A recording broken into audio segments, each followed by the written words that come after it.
Volume 6. Capítulo 10. Ufa! Finalmente conseguimos voltar. Azuna se espreguiçou luxuosamente enquanto eu abria a janela do menu. Mas eu não conseguia nem me dar ao trabalho de manter minha mão levantada e, por isso, deixei-a balançar. Eram 12h40 da manhã do dia 5 de janeiro. Acenei com a mão esquerda para dissipar a janela e examinei meus arredores. Apesar de ainda ser cedo da noite para os padrões dos jogadores online, a praça de teletransporte de Station, cidade principal do sexto andar, estava quase sem pessoas. Havia dois motivos. Na minha opinião, o portão do sétimo andar tinha sido ativado, então os turistas estavam lá em cima, e todos os quebra-cabeças de Sudoku que enchiam a praça tinham desaparecido completamente agora. Eu tinha pouca afeição pelos quebra-cabeças, mas Teano, que estava do outro lado de Azuna, olhava para os azulejos em branco com uma expressão reflexiva. Em suas costas estava o adorável rosto adormecido de Mia, com a máscara de gás sobre sua cabeça. Apenas 2 horas se passaram desde a derrota do Cubo Irracional, o chefe do sexto andar, e, nesse período, a caminhada de volta pelo deserto da quinta área, a passagem pelo Lago Talfa e o atalho pela floresta da primeira área levaram, na verdade, nenhum tempo. Em vez disso, subimos as escadas em espiral que desciam do teto da câmara do chefe até o sétimo andar, caminhamos até a cidade principal, ativamos o teletransportador e voltamos para cá. Isso fez com que Mia e Teano, até onde eu sabia, fossem os primeiros NPCs da missão a usar um portão de teletransporte para viajar entre os andares. Na verdade, eu estava até preocupado com a possibilidade de as duas não conseguirem passar e simplesmente ficarem presos no sétimo andar, mas o sistema SAL era mais generoso do que eu imaginava. Embora sempre houvesse a chance, como o bug do minério infinito de Litten, de que ele fosse corrigido mais tarde. Quanto a Teano, ela não tinha nenhum interesse especial no portal mágico pelo qual havia passado. Em vez disso, ficou olhando para a praça e para a cidade ao longe em silêncio. Por fim, ela se aproximou de Azuna e de mim e nos fez uma reverência, com Mia ainda sendo carregada em suas costas. Querido, Azuna, vocês realmente me salvaram. Não apenas mantiveram Mia em segurança, mas tenho certeza de que eu não teria sido capaz de derrotar aquela besta guardiã e destruir o cubo dourado sozinha. Você sabe que a Mia tem um nível mais alto que o nosso, certo? Eu queria perguntar a ela, mas sabiamente me abstive. Em vez disso, balancei a cabeça e disse: por favor, se você e Mia não tivessem resolvido os quebra-cabeças da porta, teríamos ficado presos dentro da câmara e morrido lá. Ele tem razão, acrescentou Azuna. Acho que sou muito boa nesses quebra-cabeças, mas nunca consegui resolver um em 10 segundos. Teano sorriu fracamente. Ela reajustou a posição de sua filha adormecida e se virou para ver o layout da escadaria de Station. No final da rua principal, a mansão do Lorde brilhava à luz da lua. Não havia luz nas janelas, deixando clara a falta de um morador. O que vai acontecer com a mansão, ou melhor, com a cidade inteira? Perguntei. Não pude evitar. De certa forma, a cidade em um RPG era operada pelo sistema do jogo, não pelo prefeito que morava lá, então a ausência do Cylon não deveria ter nenhum efeito sobre a cidade em si. Mas eu não podia deixar de notar a tristeza indescritível no rosto de Teano enquanto ela olhava para a mansão, o que motivou minha pergunta. Sem se voltar para nós, ela sussurrou. Acho que nada mudará, exceto pelo fato de os quebra-cabeças terem desaparecido. Foi Lord Pythagrus quem construiu Station e cuidou de seu gerenciamento. Ele desafiou sozinho aquela temível besta guardiã, extraiu o cubo dourado e usou seus poderes de quebra, reduzindo toda a pedra e matéria vegetal a cubos, e vinculação, para unir esses cubos com uma força inquebrável, para construir esse grande assentamento. O que? Então o vincular deveria colar os cubos? Perguntou Azuna, assustada. A senhora espadachim olhou para trás e acenou com a cabeça. Esse é seu uso pretendido. Mas quando um ser vivo estiver dentro de seu raio de ação, esse ser também será preso. De acordo com Lord Pythagrus, o cubo dourado era um protótipo de ferramenta de guerra criado pelos magos da Aliança dos Nove que existia nas Terras Perdidas. Olhei para Azuna. Kismel nos contou a história do mito da criação de Enkrad, a grande separação, mas presumi que fosse apenas a lenda dos elfos. Afinal, quem era esse tal de Pythagrus? Eu me perguntei, bem depois do fato, mas não estava com vontade de desenterrar a missão Maldição de Station agora que a tínhamos terminado. Havia muitas outras coisas com que se preocupar. Por exemplo, o fato de que a elfa caída Kizar havia roubado as 4 chaves sagradas que coletamos. E, pior ainda, o misterioso Bushum, que usou o cubo dourado para imobilizar todos nós na câmara do chefe e tentou matar Teano, no mínimo, e possivelmente o resto do grupo de ataque também. A Aus e a DKB iriam realizar uma reunião de emergência naquela câmara, mas Azuna e eu não queríamos que Teano e Mia soubessem de nossa situação no jogo da morte, por isso, as escoltamos diretamente para o 7º andar. No entanto, a situação não podia ser ignorada, então eu sabia que logo precisaria reunir os principais membros de ambas as guildas e explicar tudo o que eu sabia sobre o Homem de Poncho Preto e seus companheiros. Depois que eles testemunhassem os feitos de Bushun, não seria difícil convencê-los de que havia uma gangue de Pekasa solta. 10 anos se passaram desde que o Lorde Pitagrus morreu, disse Teano, retomando de onde ela havia parado. Tive de mudar de marcha para me concentrar em sua história. Nesses 10 anos, o poder misterioso que protegia o cubo se infiltrou na cidade, pouco a pouco, criando quebra-cabeças em cada porta de Station, assim como no Pilar dos Céus. Não sei como o Lorde Pitagrus estava retendo o poder do cubo, mas sempre tive a esperança de trabalhar com o Cylon para descobri-lo, para que pudéssemos remover os enigmas que atormentavam os habitantes da cidade. Mas ela hesitou, com a escuridão borrando suas feições. Em uma voz mais calma, ela continuou: mas eu não podia perdoar Cylon por ter matado o Lorde Pitagrus naquele acesso de raiva. Tínhamos prometido compartilhar nosso futuro juntos, e é por isso que eu queria que ele admitisse seu pecado, se arrependesse e pensasse no que é preciso fazer para realmente se tornar o Lorde da cidade.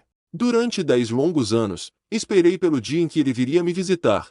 Enquanto a observava balançar a cabeça, senti que uma pergunta frequente me vinha à mente, sem realmente pensar, dei voz a ela.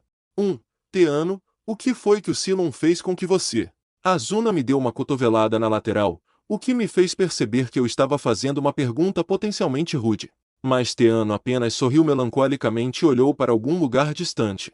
Desde a infância, ele era fraco de vontade, desconfiado, mas orgulhoso, e sempre brigava com as outras crianças. Desde a infância? Eles eram amigos de infância? Eu me perguntei, depois percebi que tinha que ser verdade.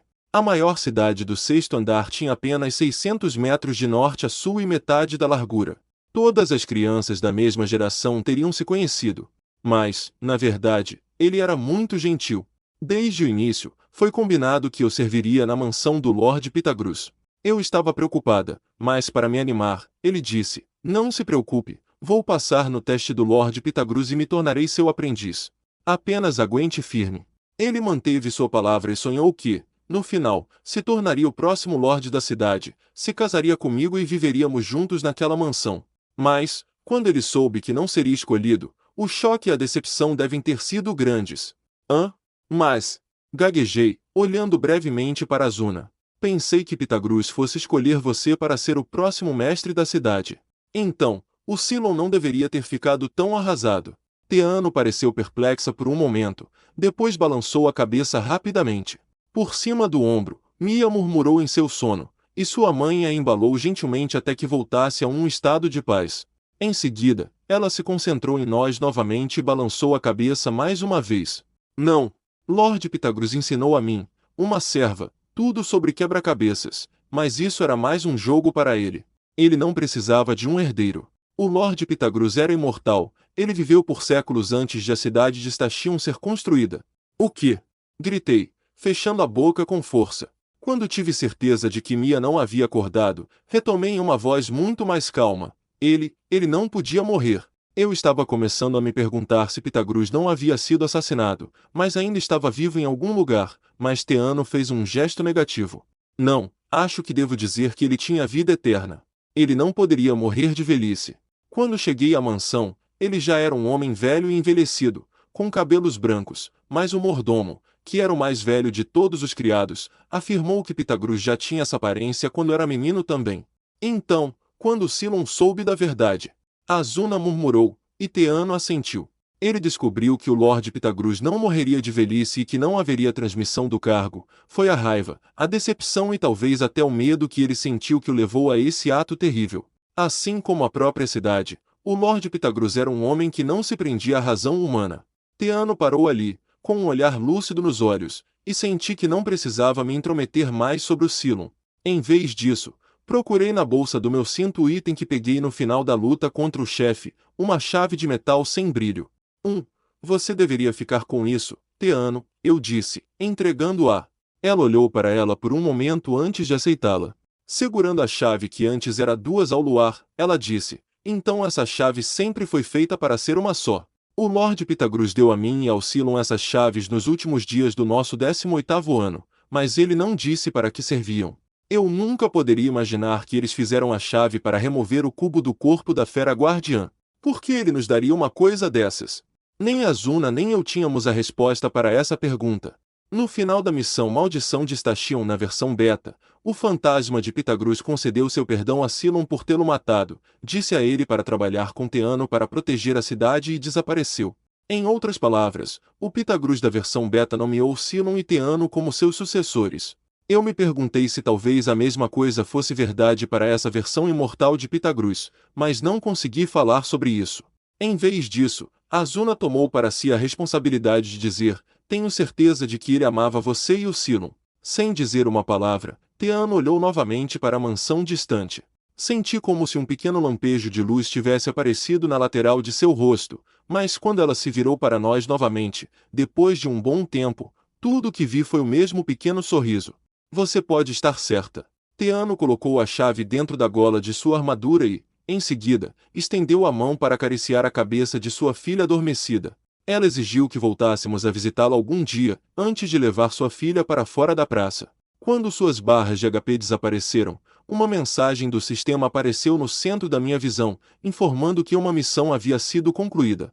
Diferentemente da versão beta, não recebemos call ou itens, mas havia pontos de experiência mais do que suficientes para compensar, e tanto eu quanto Azuna recebemos o efeito de aumento de nível ao mesmo tempo. Eu estava no nível 22 agora, e a Azuna no nível 21, mas eu não estava com vontade de dar meu habitual salto e arru. Nós nos olhamos, dissemos parabéns em uníssono e apertamos as mãos. Isso pareceu ajudar a recompor os sentimentos de Azuna por enquanto. E ela parecia mais ela mesma quando perguntou, então, e agora? Vamos voltar para o 7º andar. Estou acabado. Meu medidor de energia está completamente esgotado. Em cerca de 3 minutos, vou desmaiar e dormir por 10 horas seguidas. Isso me rendeu um dos olhares irritados habituais de Azuna. Ela suspirou. Isso é porque você estava perambulando por aí ontem à noite. Precisamos voltar ao Castelo Galei também. Aquele velho precisa de um pedido de desculpas pelas chaves. Você tem razão, mas, por enquanto, preciso dormir. Então vamos ficar em uma pousada aqui esta noite. Será que o casco de Pégaso serve? Desde que haja um cobertor e um travesseiro, não me importo. Azuna balançou a cabeça novamente, depois agarrou minha mão esquerda e começou a andar. Ela me puxou para uma grande pousada no lado norte da praça aberta e fomos até o balcão de check-in. Eu já estava meio dormindo quando a ouvi pedir a suíte do 3º andar e, em seguida, ela me puxou para subir as escadas. Quando nos aproximamos da porta no final do longo corredor, Azuna soltou um murmúrio fraco. Levantei as pálpebras pesadas para ver que minha parceira estava olhando para um nicho na parede ao lado da porta. Isso me fez lembrar que foi nessa sala que conversamos com os membros da DKB sobre a bandeira da guilda no dia em que chegamos ao 6º andar. Lind e Shivata haviam lutado com um quebra-cabeça de metal fundido colocado no nicho, mas agora ele havia desaparecido. Azuna esticou a mão e roçou a alcova vazia com os dedos. Em seguida, ela os puxou para trás e girou a maçaneta da porta. Ela fez um pequeno clique e a porta se abriu. Demos uma olhada, sorrimos e entramos na sala. O quarto da suíte do casco de Pégaso era tão lindo quanto eu me lembrava. Havia uma mesa de 4 lugares e um sofá na sala de estar bastante profunda, com portas para quartos separados em cada parede lateral. Azuna me perguntou qual quarto eu queria. Sinceramente, eu poderia ter dormido no sofá, mas eu sabia que ela ficaria brava comigo. Então eu disse, o da esquerda. Então eu vou pela direita. Boa noite, e lembre-se de desequipar seu equipamento antes de ir para a cama. Yep, Gunai. Atravessei a sala de estar na diagonal, essencialmente no piloto automático a essa altura, e girei a maçaneta da porta na parede à esquerda. Dentro do quarto escuro, abri a janela e toquei 2 vezes no botão desequipar equipamento apenas com o tato. Agora só de cueca, caí de cara na cama. Ao sentir meu peso afundar no edredom macio, lembrei a mim mesmo que a noite estava fria e que eu precisava ficar debaixo das cobertas, mas meu corpo não me ouvia. Quando eu estava sozinho no 1º andar, não era raro eu farmar por 24 horas seguidas quando encontrava um bom local de caça. Mas o cansaço de hoje foi muito além disso. Não foi uma sessão de caça monótona, em que a memorização de padrões de combate repetitivos permitiu que minha mente ficasse vazia por longos períodos de tempo. Hoje, eu havia exigido que meu cérebro se adaptasse continuamente às diversas situações e ameaças que surgiam uma após a outra. Mas o mesmo deveria ter acontecido com Azuna. Será que ela estava mais animada porque estava acostumada a usar o cérebro com mais frequência do que eu? Se fosse esse o caso, talvez eu precisasse aprender a pensar de forma mais inteligente, se quisesse continuar a protegê-la. Como seu parceiro temporário, é claro. Meus pensamentos se expandiram, afundando minha mente consciente nas profundezas da escuridão infinita. Eu consegui! Querido, eu consegui! A porta do meu quarto se abriu e um grito de triunfo muito alto ecoou pelo cômodo. O quarto se iluminou e, por meio de pálpebras que se ergueram apenas uma fração de centímetro, vi Azuna em sua roupa de dormir entrar. Você o quê? O número! E mais do que isso, mais o número, exclamou ela, batendo com as mãos na lateral da cama, do outro lado de onde eu estava deitado. Eu queria dizer a ela para deixar isso para amanhã, mas ela estava muito animada para isso, então consegui rolar para o lado e perguntar, que número? Azuna se inclinou para mais perto, com os olhos castanhos avelã brilhando de excitação. A porta da casa secreta de Pitagruz em Suribus. Lembra do número de 6 dígitos na fechadura? Eu estava ficando louca por não conseguir descobrir o que significava.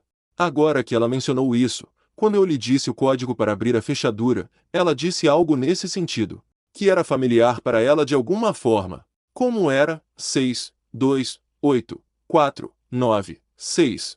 Eu disse, arrancando os números da memória. Ela acenou com a cabeça 2 vezes. É isso mesmo. Não se trata apenas de uma sequência aleatória de números. São os 3 primeiros números perfeitos. Números P-perfeitos.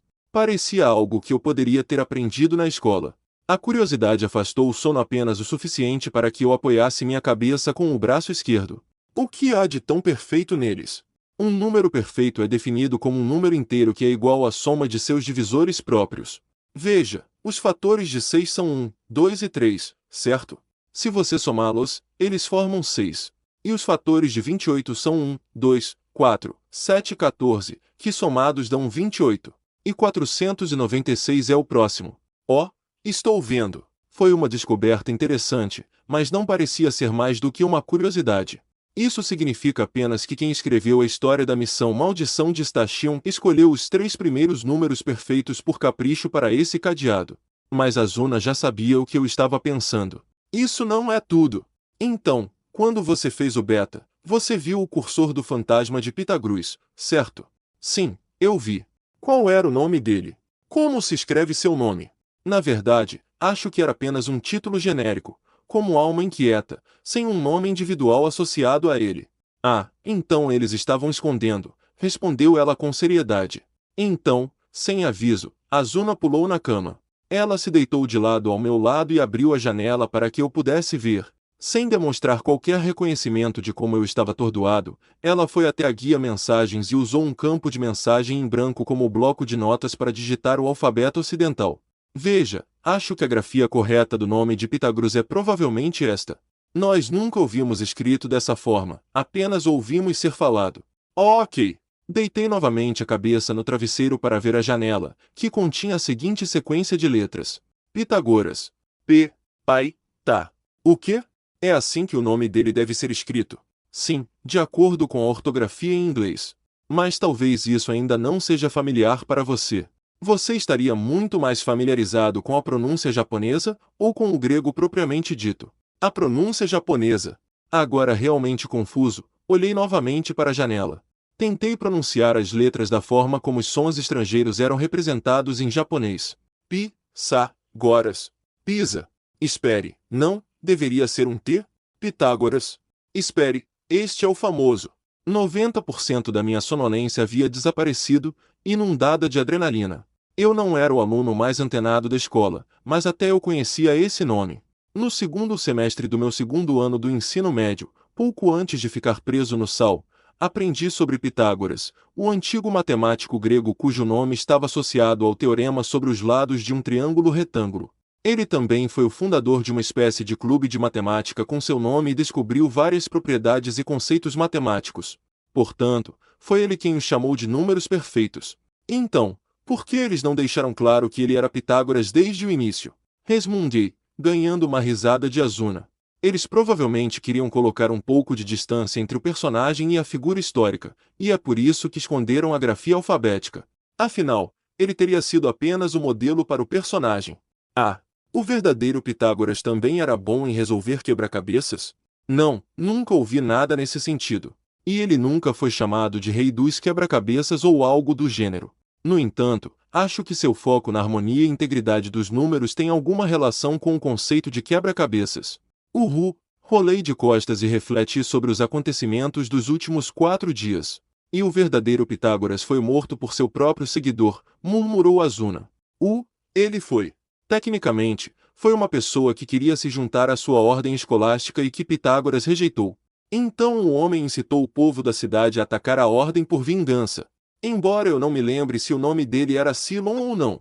Chicoteou-os. Repeti, pensando não na missão, mas no homem de poncho preto e seus amigos.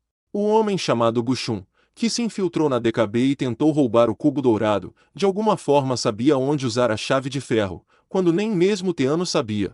Além disso, ele sabia até mesmo como utilizar os terríveis poderes de vincular do cubo. Como Bushun conseguiu a chave de ferro que Kizara, a elfa caída, roubou de Mia e de mim? E como o Bushun e o homem do poncho preto organizaram seu relacionamento com os caídos em primeiro lugar? A missão da maldição havia terminado e vencemos o chefe do sexto andar sem nenhuma baixa, mas os mistérios e os problemas não resolvidos estavam por toda parte. Se eu quisesse resolver esses problemas e garantir a proteção de Azuna, teria de ser mais forte. Forte o suficiente para lutar com Kizara 1 a 1. Ah, certo, Kirito. A menção do meu nome fez com que minhas pálpebras semicerradas se levantassem novamente. Azuna se sentou e olhou diretamente para mim. O que? Deixe-me ver seus olhos. Pisquei os olhos, sem saber o que minha parceira queria fazer. Para minha surpresa, ela disse, na câmara do chefe, quando você desfez o vincular, senti que seus olhos estavam brilhando como ouro. O que, realmente? Eles estavam? Estão agora. Não, eles são pretos. Aliviado, relaxei e deixei meu olhar se fixar nos olhos castanhos avelã de Azuna. Instantaneamente, senti algo saindo do meu corpo e soube que estava realmente no limite da minha capacidade de vigília. O pequeno sorriso de Azuna se transformou em escuridão e, com a inteligência se esvaindo, ouvi seu sussurro fraco. Boa noite, Kirito.